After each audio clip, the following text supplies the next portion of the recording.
Magandang umaga, Pilipinas nyo. Magandang umaga mga bata. Ang dapat na tayo matingnan ng mga bata ay ang fundamental differential equation. Halimbawa, 45 divided by 5 is 9. 9 times 5 is 45 minus 45 plus 0. So, halimbawa, sino ang unang sasagot nito? Isabel?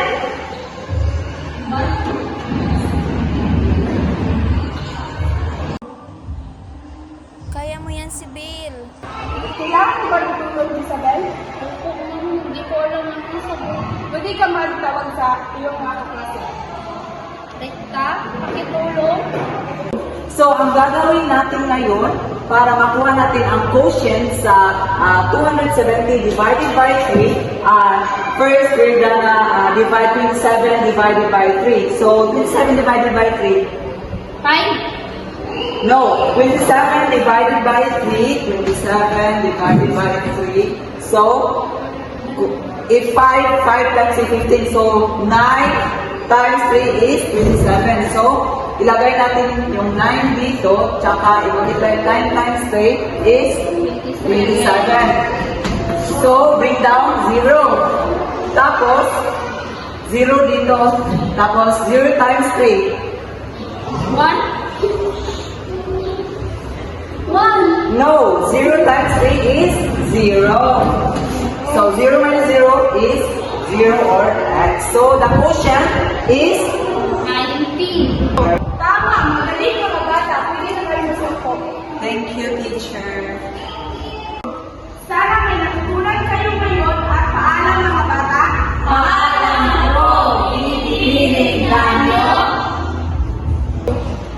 Salamat, Rekta, dahil tinulungan mo ako mag-solve ng math problems. Walang naman Isabel, kindness goes nothing but love. So that was my pleasure. Showing kindness while helping your classmates with math problems means being patient, supportive, and encouraging. Instead of simply giving them the answers, take the time to guide them through the process and explain concepts in a way they can understand. Patience is important because everyone learns at their own pace, and it's essential to avoid frustration when they struggle.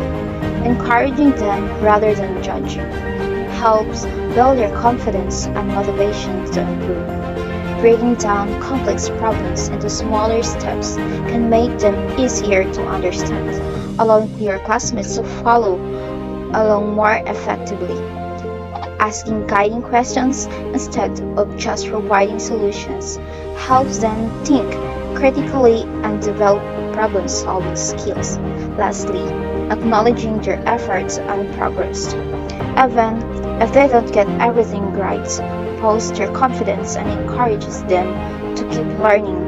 By showing kindness and support, you'll create a positive learning environment where everyone feels valued and motivated to succeed.